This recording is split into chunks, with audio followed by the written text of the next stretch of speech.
2026 logos ക്യൂസിനായുള്ള പാഠഭാഗങ്ങളിൽ സഭാപ്രസംഗം 2-ാം അധ്യായത്തിൽ നിന്നുള്ള ചോദ്യോത്തരങ്ങളടങ്ങിയ വീഡിയോയാണ്.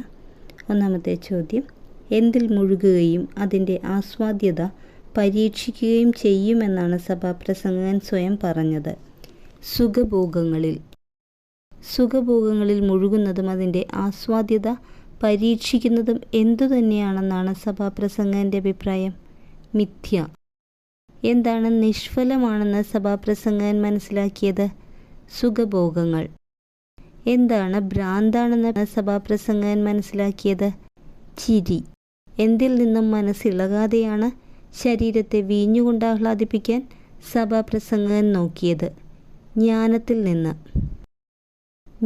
നിന്നും മനസ്സിളകാതെ ശരീരത്തെ എന്തുകൊണ്ട് ആഹ്ലാദിപ്പിക്കാനാണ് സഭാപ്രസംഗകൻ ശ്രമിച്ചത്?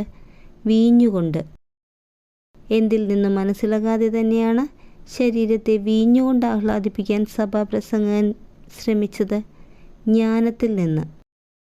മനുഷ്യനെ സന്തുഷ്ടനാക്കുന്നത് എന്തെന്നും ചുരുങ്ങിയ ആയുസ്സിനുള്ളിൽ അവൻ ചെയ്യേണ്ടതെന്തെന്നും അറിയാൻ സഭാപ്രസംഗകൻ ചെയ്തതെന്ത്? ഭോഷത്വത്തെ ആശ്ലേഷിച്ചു.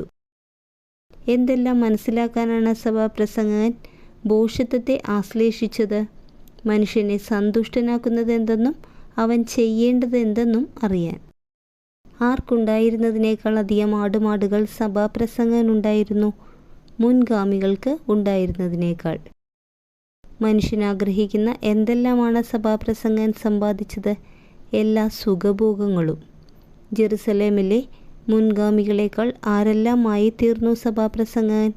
ഉന്നതനും മഹാനുമായി തീർന്നു.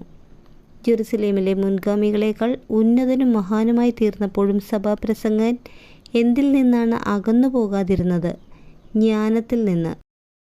സഭാപ്രസംഗകൻ തൻ്റെ നയനങ്ങൾക്ക് നിഷേധിക്കാതിരുന്നതെന്ത്?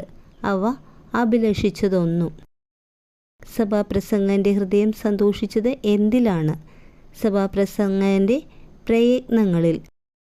എന്തിനെയാണ് സഭാപ്രസംഗകൻ നിരൂപണം ചെയ്തത്? സഭാപ്രസംഗകൻ ഉണ്ടാക്കിയവയെയും അതിനുവേണ്ടി ചെയ്ത അധ്വാനത്തെയും. എവിടെ ഒരു നേട്ടവുമില്ലെന്നാണ് സഭാപ്രസംഗകന് ബോധ്യമായത്? സൂര്യനു കീഴെ. സഭാപ്രസംഗകൻ വിവേചിച്ചു കാണാൻ ശ്രമിച്ചത് എന്തെല്ലാമാണ്? ജ്ഞാനവും ഉന്മത്തതയും ഭോഷത്വവും. പ്രകാശം എന്തിനെയാണ് അതിശയിക്കുന്നത്? അന്ധകാരത്തെ. ഭോഷത്വത്തെ അതിശയിക്കുന്നതെന്ത്? ജ്ഞാനം. ഇരുവർക്കും ഗതി ഒന്നു തന്നെ. ആരെയെല്ലാമാണ് ഇവിടെ സഭാപ്രസംഗകൻ ഉദ്ദേശിച്ചിരിക്കുന്നത്? ജ്ഞാനിയെയും ഭോഷനെയും. ആർക്കെല്ലാമാണ് ശാശ്വത സ്മരണ ലഭിക്കുകയില്ലെന്ന് സഭാപ്രസംഗകൻ വിശ്വസിക്കുന്നത്? ജ്ഞാനിക്കും ഭോഷനും. സഭാപ്രസംഗകൻ ജീവിതം വെറുത്തത് എന്തുകൊണ്ട്? സൂര്യന് കീഴെ സംഭവിക്കുന്ന സമസ്ത കാര്യവും വേദനാജനകമായതുകൊണ്ട്. സൂര്യന് കീഴെ സംഭവിക്കുന്ന സമസ്ത കാര്യവും എപ്രകാരമായതുകൊണ്ടാണ് സഭാപ്രസംഗകൻ ജീവിതം വെറുത്തത്? വേദനാജനകം. എന്തെല്ലാമാണ് മിഥ്യയും നിരർത്ഥകവുമാണെന്ന് പറഞ്ഞിരിക്കുന്നത്? സൂര്യന് കീഴെ സംഭവിക്കുന്ന സമസ്ത കാര്യവും. സൂര്യന് കീഴെ ചെയ്ത അധ്വാനങ്ങളെല്ലാം സഭാപ്രസംഗകൻ വെറുക്കാൻ കാരണം അവയുടെ ഫലം പിൻഗാമിക്കു വിട്ട് പോകേണ്ടിയിരിക്കുന്നതിനാൽ. സഭാപ്രസംഗകൻ മനസ്സുകെട്ട് എന്തിൽ നിന്നെല്ലാമാണ് പിന്മാറിയത്? സൂര്യന് കീഴെയുള്ള എല്ലാ പ്രയത്നങ്ങളിലും നിന്ന്. ഒരുവൻ എന്തെല്ലാം ഉപയോഗിച്ച് അധ്വാനിച്ചുണ്ടാക്കിയവയാണ് അവയ്ക്ക് വേണ്ടി അശേഷം അധ്വാനിക്കാത്തവന് വിട്ടുകൊടുക്കേണ്ടി വരുന്നുവെന്ന് സഭാപ്രസംഗകൻ പറയുന്നത്? തൻ്റെ ജ്ഞാനവും അറിവും സാമർഥ്യവും ഉപയോഗിച്ച്.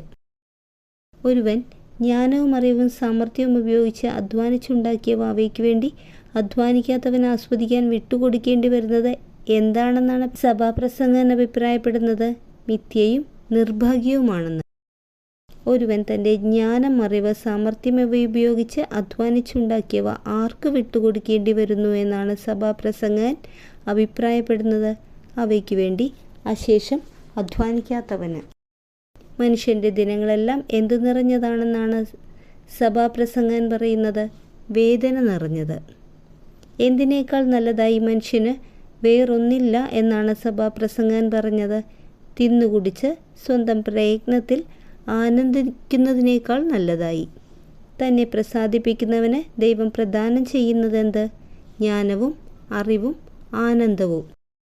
ദൈവത്തെ പ്രസാദിപ്പിക്കുന്നവന് വേണ്ടി ധനം ശേഖരിച്ചു കൂട്ടാനുള്ള ജോലി മാത്രം കൊടുക്കുന്നതാർക്ക്? പാപിക്ക്. ദൈവത്തെ പ്രസാദിപ്പിക്കുന്നവന് വേണ്ടി എന്തു ശേഖരിച്ചു കൂട്ടാനുള്ള ജോലി മാത്രമാണ് പാപിക്ക് നൽകുന്നത്? ധനം.